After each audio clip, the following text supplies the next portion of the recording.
নমস্কার ছাত্রছাত্রীরা, সবাইকে স্বাগত আমাদের ইউটিউব চ্যানেলে। আজকে আমরা আলোচনা করতে চলেছি তোমাদের উচ্চ মাধ্যমিকের তৃতীয় সেমিস্টারের অত্যন্ত গুরুত্বপূর্ণ একটি বিষয়, modern computer application MCQ last minute সম্পূর্ণ সাজেশন নিয়ে। 2026-27 সালের এই নতুন সিলেবাস ও সেমিস্টার সিস্টেমে পরীক্ষা হবে মোট 35 নম্বরের। তোমরা স্ক্রিনে যে বিশেষ পিডিএফটি দেখতে পাচ্ছ, এটি তোমাদের পরীক্ষার জন্য একটি ব্রহ্মাস্ত্র হতে চলেছে। এই পিডিএফের পুরো সাজেশনটি যদি তোমরা ভালোভাবে তৈরি করে যাও, তবে 35-এ 35 নম্বর পাওয়া কোনো কঠিন কাজ নয়।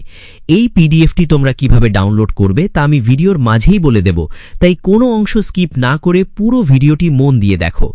আমাদের এই সাজেশনে মূলত দুটি পার্ট রয়েছে।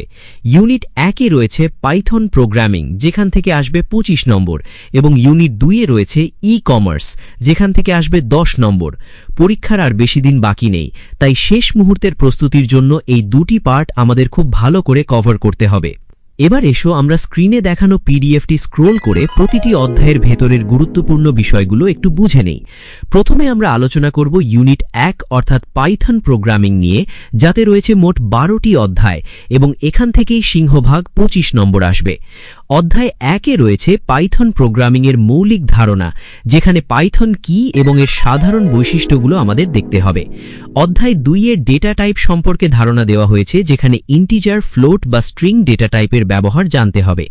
অধ্যায় 3-এ রয়েছে অপারেটর সমূহ, যা থেকে ছোট ছোট গাণিতিক বা লজিক্যাল প্রশ্ন আসতে পারে। অধ্যায় 4-এ এক্সপ্রেশন, স্টেটমেন্ট, টাইপ কনভার্সন এবং ইনপুট আউটপুট ফাংশন যেমন ইনপুট ও প্রিন্টের নিখুঁত ব্যবহার শিখতে হবে। অধ্যায় 5-এ রয়েছে ত্রুটি সমূহ বা এরর হ্যান্ডলিং, যা কোডিংয়ের ভুল ত্রুটি বুঝতে সাহায্য করে। অধ্যায় 6 ও 7-এ কন্ট্রোলের প্রবাহ এবং কন্ডিশনাল স্টেটমেন্ট সমূহ যেমন ইফ এলস এর গঠন ও ফ্লো চার্ট খুব ভালো করে দেখে যাবে। অধ্যায় 8-এ রয়েছে কন্ট্রোলের পুনরাবৃত্তি বা লুপস, যেমন ফর এবং ওয়াইল লুপ, যা পরীক্ষার জন্য অত্যন্ত গুরুত্বপূর্ণ। অধ্যায় 9 এবং 10-এ যথাক্রমে স্ট্রিং এবং লিস্টের বিভিন্ন মেথড ও স্লাইসিং নিয়ে আলোচনা করা হয়েছে। অধ্যায় 11-তে পাইথন মডিউলের পরিচিতি এবং অধ্যায় 12-তে ফাংশন বা ইউজার ডিফাইন্ড ফাংশন কিভাবে তৈরি করতে হয় তার উপর বিশেষ গুরুত্ব দিতে হবে।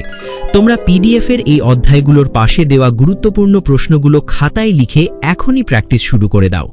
এরপর আমরা চলে আসব ইউনিট 2 অর্থাৎ ই কমার্স অংশে, যেখান থেকে মাত্র 10 নম্বর থাকবে, এবং এটি খুবই সহজ ও স্কোরিং একটি পার্ট।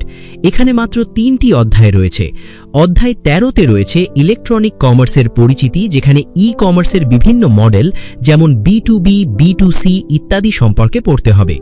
অধ্যায় 14-তে ইলেকট্রনিক পেমেন্ট সিস্টেমের বিভিন্ন মাধ্যম যেমন ইউপিআই, ক্রেডিট বা ডেবিট কার্ড এবং ডিজিটাল ওয়ালেটের নিরাপত্তা নিয়ে আলোচনা করা হয়েছে।